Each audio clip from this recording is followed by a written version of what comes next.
rakyat diam atau dengan melakukan disobedience atau bergerak dengan melakukan people power untuk menarik kembali amanat yang dulu telah diberikan kepada para wakil rakyat yang dipilihnya waktu itu. Nah, sikap civil disobedience atau people power itu dapat berakhir nanti dengan chaos yang berkepanjangan. Assalamualaikum Puan dan Tuan. Anda berjumpa kembali dengan saya Profesor Suteki di channel yang radikal, ramah, terdidik, dan berakal. Puan dan Tuan dijamin tidak akan merugi mengikuti channel ini, maka jangan lupa untuk subscribe, like, comment, and share. Assalamualaikum warahmatullahi wabarakatuh. Apa kabar Puan dan Tuan dimanapun saudara berada? Bertemu kembali dengan saya Profesor Suteki di channel yang radikal, ramah, terdidik, dan berakal. Saudara sekalian, pada kesempatan ini kita masih akan berbincang-bincang tentang isu yang bukan masih hangat tapi makin hangat, ya, yaitu terkait dengan amandemen Undang-Undang Dasar 1945 atau amandemen konstitusi. Saudara sekalian, pertanyaan besarnya yang harus kita ajukan adalah apakah amandemen Undang-Undang Dasar ini justru akan membahayakan demokrasi dan memicu revolusi? Ini pertanyaan besar karena akhir-akhir ini juga berkembang, ya, bahwa isu amandemen itu justru dapat memicu terjadinya revolusi. Nah, ceritanya bagaimana ini kok bisa demikian? Sebagaimana dikonsepsikan oleh Gustav Radbruch, hukum itu punya 3 nilai dasar keberlakuan sekaligus menjadi muara dari ditegakkannya hukum itu. Ketiga nilai dasar itu adalah yang pertama secara filosofis, itu adalah nilai keadilan atau justice, kemudian secara yuridis itu nilai kepastian atau certainty, sedangkan secara sosiologis nilai ekspediensi atau kebaikan dan juga kebijaksanaan. Nah, dalam hal ini juga bisa berupa namanya utility. Pertanyaannya adalah apakah hukum kita itu sudah memenuhi nilai keadilan, kepastian, dan juga kemanfaatan, khususnya terhadap kesejahteraan sosial atau welfare state, social welfare, yang oleh Brian Tamanaha disebut sebagai the thickest rule of law atau negara hukum yang paling tebal. Ketika 3 nilai dasar hukum tersebut belum diwujudkan, saudara sekalian, misalnya adanya fakta diskriminatif, ya. Kita saksikan juga misalnya dengan adanya non-equality before the law. Ya, kemudian juga the unjust law is not law, ya, prinsipnya begitu, ya. Padahal kita juga tahu itu bahwa hukum yang tidak adil itu sebenarnya bukanlah hukum, atau disebut dengan lex injusta non est lex. Itu kemudian juga ada pasal-pasal yang ngaret, ya, kemudian juga ketimpangan, kesengsaraan, kemiskinan, ketidakbebasan, ya, dalam hal berpendapat, kemudian adanya opresi, persekusi, dan juga sikap yang sifatnya itu otoritarian. Itu dapat mengurangi atau menimbulkan adanya ketimpangan-ketimpangan. Nah, adanya lack, ya, pada ketiga nilai dasar tersebut dapat menggerus namanya modal sosial yang berupa trust. Nah, sehingga menjadi distrust. Distrust ini yang akan kemudian menjadi trigger munculnya namanya disobedience. Jadi pembicaraan yang kita akan dalami ini terkait dengan persoalan amandemen itu juga bisa, ya, kalau ini dipaksakan, maksud saya gitu, ya. Sementara tadi sudah saya sampaikan banyak hal-hal ketimbangan-ketimbangan, dan itu menunjukkan kalau dipaksakan berarti kan menuju pada prinsip-prinsip pemerintahan yang otoritarian. Nah, justru dari otoritarianisme itulah nanti akan memunculkan apa? Disobedience, atau kita sebut dengan civil disobedience. Nah, saudara sekalian, pada bulan Mei 2019 lalu, ya, tahun lalu, atau 2 tahun lalu ya berarti ya, hampir 2 tahun lalu, ini kan sudah 2021 ya, sudah 2 tahunan ini, di Indonesia sempat muncul isu untuk melakukan namanya people power. Untuk apa? Ya untuk merevolusi kondisi negeri di Indonesia. Karena di tahun itu pun kita juga sudah atau masih tetap mengalami namanya krisis multidimensional. Apalagi kemudian sekarang ditambah dengan pandemi, yaitu semakin, ya kita nggak bisa mengatakan semuanya serba baik-baik saja. Kenyataannya kemiskinan, kemudian juga penegakan hukum yang tidak baik, ya lebih ke aspek otoritarianisme dan seterusnya itu jelas terjadi ya di depan mata kita. Nah, namun diyakini cost-nya terlalu mahal. Ya, jadi people power itu memang cost-nya terlalu mahal dan korbannya pasti juga akan banyak. Sehingga tidak terjadi ya. Bahkan ya yang punya ide-ide ini kemudian diselidiki, disidik ya, bahkan sempat diperiksa juga ya. Nah, sehingga dalam hal ini tadi saya katakan tidak terjadi karena pemerintah juga apa ya melarangnya itu pasti ya dengan penjagaan yang sangat ketat. Nah, secara teoretik saudara sekalian sebenarnya ada cara lain untuk memprotes ya, kebijakan dari suatu tata pemerintahan, yakni dengan melakukan namanya civil disobedience. Nah, civil disobedience itu bisa jadi ya dapat mengganti peran dari people power yang cost-nya lebih kecil daripada people power. Nah, sebagai suatu teori, ya saya ini ngomong teori ya, sebagai sebuah teori tentu sifatnya sangat umum dan bagaimana praktek nanti di lapangan juga akan disesuaikan atau menyesuaikan dengan situasi dan kondisi, artinya harus in context. Selain distrust, civil disobedience juga dapat disebabkan oleh karena authoritarianism. Ya, tadi di muka sudah saya sampaikan itu, yaitu penggunaan dan pengutamaan pendekatan kekuasaan dalam penyelenggaraan pemerintahan. Dan akhirnya kita bisa prediksikan ya, authoritarianism ini dapat menyebabkan apa? Timbulnya atau menyebabkan matinya demokrasi, atau kita sebut dengan democracy will die. Dalam bukunya ini sudah beberapa kali kita singgung juga ya, bahkan diseminarkan ya di Zoom meeting ya, di Zoom di webinar dan seterusnya itu melalui Zoom tentang How Democracies Die, The Democracies Die yang dikarang oleh Levitsky dan Ziblatt yang menyatakan bahwa waktu itu ada Donald Trump ya. Donald Trump's presidency has raised a question that many of us never thought we'd be asking, is our democracy in danger? Jadi prinsipnya sebenarnya apakah sebenarnya demokrasi kita itu dalam keadaan yang bahaya di situ. Nah, jadi memang prinsipnya di sini di buku itu dikatakan bahwa authoritarianism is the one of factor that cause how democracies die. Puan dan tuan, apapun bentuknya, ya, dapat diprediksikan bahwa inequality before the law dapat memicu terjadinya civil disobedience.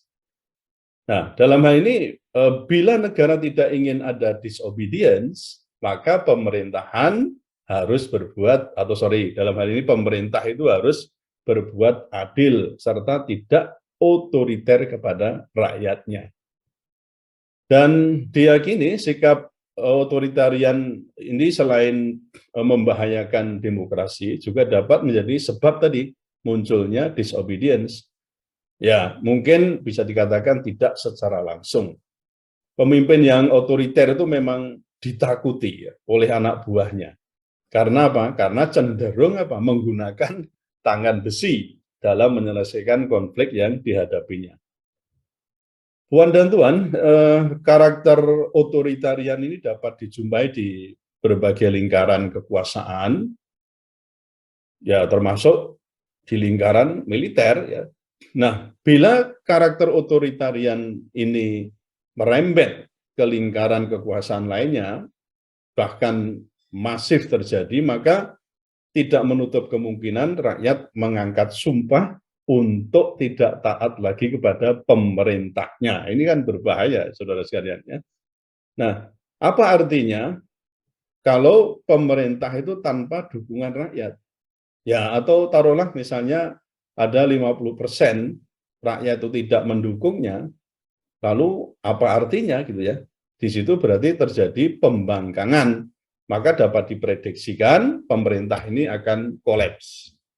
Nah, ketika keadaan ini terjadi, maka sebenarnya penguasa itu telah kehilangan kepercayaan atau trust ya dari rakyatnya. Padahal sebagaimana pernah diungkapkan oleh Pak Mahfud MD ya, yang sekarang Menteri Koordinator Menko Polhukam ya, bahwa pemimpin yang tidak lagi dipercaya oleh rakyatnya mestinya malu ya dan mengundurkan diri ya, siap mengundurkan diri. Hal ini bisa kita telusuri di TAP MPR nomor 6 tahun 2001 tentang etika kehidupan berbangsa. Jadi kita ini punya ini pedoman tentang itu ya. Nah, pada bagian etika politik dan pemerintahan itu ditegaskan bahwa etika pemerintahan mengamanatkan agar penyelenggara negara memiliki rasa kepedulian tinggi dalam memberikan pelayanan kepada publik, siap mundur apabila merasa dirinya telah melanggar kaidah dan sistem nilai atau dianggap tidak mampu memenuhi amanah masyarakat, bangsa, dan negara. Puan dan Tuan, akankah kita menjumpai keadaan semacam itu atau mungkinkah ya pemimpin kita sekarang itu ada yang legowo misalnya mundur, misalnya presiden mundur, ketua MPR mundur gitu misalnya yang merasa tidak mampu. Kemungkinan terjadi kok rasanya sangat kecil ya, tetapi kita juga pernah melihat tauladan ya yang diberikan oleh para pendahulu kita, terutama yang dicontohkan oleh Presiden Soeharto pada tanggal 21 Mei 1998, di mana beliau berkenan untuk mengundurkan diri karena apa? Merasa tidak mampu dan tidak dipercaya lagi oleh rakyatnya dalam menyelesaikan persoalan bangsa dan negara waktu itu. Nah, menurut saya itu justru karakter seorang kesatria. Nah, sebaliknya, karakter kekuasaan yang otoritarian dalam rangka mempertahankan kekuasaan dari sebuah rezim atau status quo itu justru akan semakin melunturkan melunturkan trust rakyat yang akan memicu terjadinya disobedience atau bahkan ini ya, bahkan bisa yang lebih buruk adalah persoalan people power. Saya kira rakyat mencatat dengan rapi ya bagaimana DPR dan pemerintah tidak mendengar aspirasi rakyat. Misalnya terkait dengan revisi Undang-Undang KPK, kemudian pembuatan Undang-Undang COVID, Undang-Undang Minerba, hingga yang sangat fenomenal adalah Undang-Undang Omnibus Law Cipta Kerja. Yang waktu itu kita juga sudah banyak ketahui lah ya, masih banyak salah ketik dan juga banyak kritik tapi sudah diketok. Nah itu kan sering kita pahami bersama yang terjadi seputar penyusunan Undang-Undang Cipta Kerja. Ya, bahkan waktu itu di beberapa seminar saya mengatakan bahwa ini DPR dan Presiden kok sangat stubborn. Jadi istilahnya itu keras kepala. Ini sudah banyak kritik ya, baik dari dalam dan luar negeri juga. Dari dalam negeri hampir ya semua elemen juga melakukan kritik terhadap Undang-Undang Cipta Kerja itu. Mbok jangan dulu ditunda kayak gitu ya. Tapi ya akhirnya tetap undang-undang itu diketok ya menjadi Undang-Undang Nomor 11 tahun 2020. Saudara sekalian, kini sebagaimana kita ketahui ada dua hal yang juga diisukan ya, akan diamandemen. Ini menjadi santer yang tadi saya katakan makin santer. Ya, yang diamandemen tentu apa? Ya substansi dari konstitusi kita. Dan saya mengendus tampaknya juga mengindikasikan adanya keras kepalanya atau stubborn-nya ya pejabat kita di DPR, bahkan mungkin juga sebagian di pemerintah dan MPR. Nah, kedua isu itu adalah pertama perihal masa jabatan presiden. Nah, terkait dengan isu amandemen masa jabatan 3 periode misalnya, memang pemerintah sendiri ya Presiden Jokowi beberapa kali mengatakan tidak setuju. Nah, tapi isu ini juga terus digoreng ya ke sana kemari ya jadi hangat sekali. Saya tidak tahu juga apakah itu nanti juga menjadi bagian dari pembahasan itu, tapi menurut Bambang Susatyo juga tidak ya, Bamsus mengatakan wah enggak akan memikirkan persoalan amandemen tentang masa jabatan presiden. Ya kita juga enggak tahu karena politik itu sangat cair ya saudara sekalian ya. Bisa jadi itu tidak jadi tujuan utamanya, tapi ya siapa tahu dalam perjalanan sidang itu kemudian mereka bersepakat untuk melakukan amandemen ini. Memang sekarang harus kita hati-hati. Di video sebelumnya saya menyampaikan bahwa bahaya ketika amandemen itu dilakukan pada rezim yang dapat diduga atau patut diduga dalam sistem yang otoritarian. Nah, maka parameter yang dipakai untuk membuktikan bahwa suatu rezim itu otoriter atau tidak, atau demokratis, itu adalah, ya ini saya meminjam istilah dari Ziblatt dan Levitsky, yaitu apakah rezim itu suka mengubah undang-undang demi melanggengkan kekuasaannya atau tidak. Nah, kalau dia mengatakan begitu, kalau rezim itu suka mengubah, apakah itu undang-undang atau apalagi konstitusi, dalam rangka untuk mempertahankan kekuasaannya, nah itu bisa dikatakan rezim ini justru adalah otoriter dan otomatis apa? Mengancam kehidupan demokrasi. Itu yang pertama ya, persoalan masa jabatan presiden. Itu bisa mungkin ada ya isu 3 periode, kalau itu enggak kemungkinan ada perpanjangan masa jabatan atau penundaan pemilu dengan alasan COVID. Apakah nanti tahun 2027, nah yang ditunda diperpanjang bukan masa jabatan presiden saja, baik termasuk juga apa? Ya masa jabatan para anggota DPR maupun juga MPR ya, termasuk di dalamnya ada DPD di situ. Nah, gitu ya. Lalu yang kedua adalah perihal PPHN yang sudah berkali-kali dikatakan ini nanti sebagai pengganti GBHN. Saya terus terang ya sependapat dengan Pak Hamdan Zulfa yang mengkritik wacana amandemen Undang-Undang Dasar 45 yang disuarakan oleh MPR ya. Secara umum begitu. Jadi kalau misalnya itu dilakukan, saya kira tidak pas ya. Ini sudah 4 kali di amandemen dan itu tampaknya juga tidak signifikan untuk menghadirkan kesejahteraan rakyat atau kesejahteraan umum di rakyat itu, atau keadilan di rakyat, atau bringing justice to the people and social welfare itu belum dapat kita wujudkan. Nah, sementara kita sebenarnya sudah punya RPJP ya, rencana pembangunan jangka panjang. Kita sudah punya. Jadi apa masalahnya gitu loh. Jadi persoalannya kan bukan karena ada atau tidak adanya GBHN atau PPHN kemudian kita menjadi terpuruk krisis multidimensional, bukan karena itu. Tapi justru kita, terutama politisi itu yang tidak konsisten dengan apa yang sudah disepakati. Apa itu? Ya ada di dalam Undang-Undang Dasar 45, ada di dalam undang-undang atau pelaksanaan peraturan pelaksanaan yang lain gitu loh. Konsisten saja ini dengan Undang-Undang Dasar 45, apalagi di atasnya ada Pancasila itu yang dijadikan sebagai leitern, bintang pemandu. Nah, tapi justru yang muncul apa? Ya kan, diskriminasi dalam penegakan hukum, kemudian kesejahteraan sosial juga tampaknya makin jauh, ya kan? Ini kita bisa rasakan semua di sini.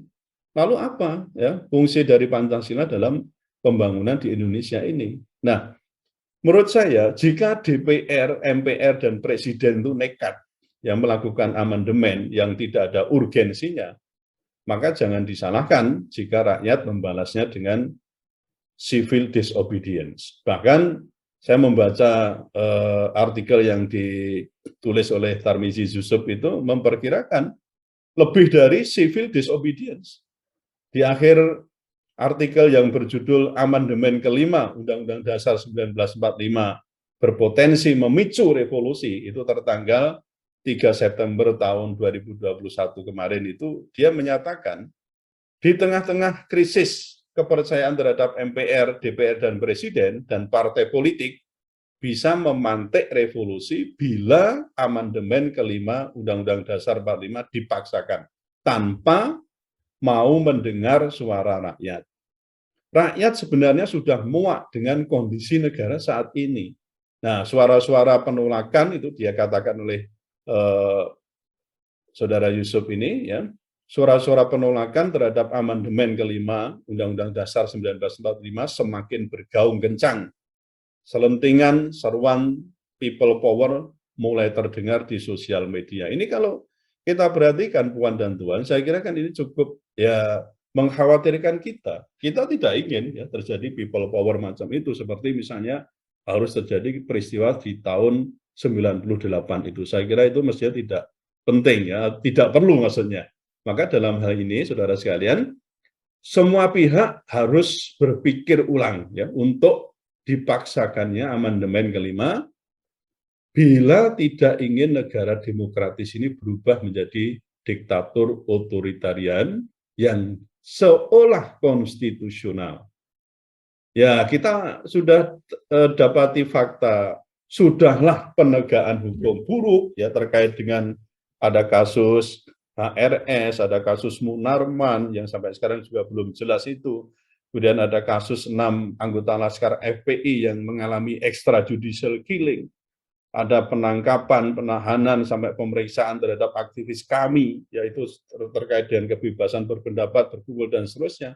Ada kriminalisasi ulama, apapun namanya, itu terjadi sampai sekarang. Yang kemarin saya katakan Gus Nur get out, tapi Yahya Waloni get in. Ini jadi masalah juga, jangan dikira ini masalahnya kecil gitu ya. Maka menurut saya, saudara sekalian, apalagi dalam hal ini ditambah dengan apa ya, kesan stubborn-nya ya para wakil rakyat. Stubborn itu sakkarepe dhewe gitu ya, semaunya sendiri dalam arti kok nggak memperhatikan aspirasi rakyat ya.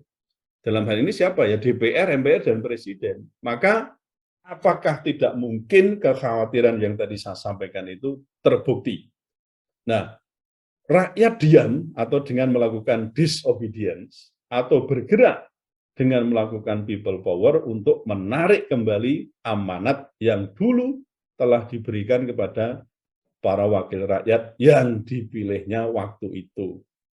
Nah, sikap civil disobedience atau people power itu dapat berakhir nanti dengan chaos yang berkepanjangan.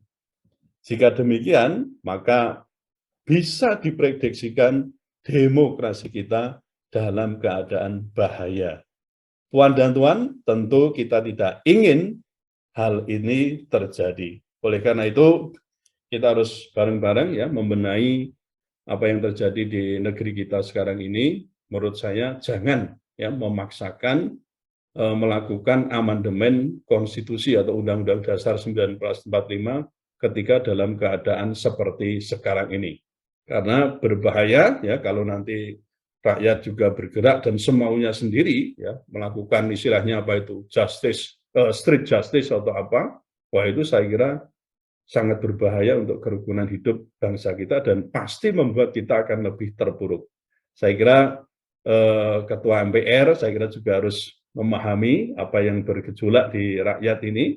Ya meskipun kecil tapi jangan diabaikan. Lebih baik kita menunda karena memang tidak ada urgensinya kita melakukan amandemen terhadap Undang-Undang Dasar 1945 yang sudah diamandemen sebanyak 4 tahap atau 4 kali.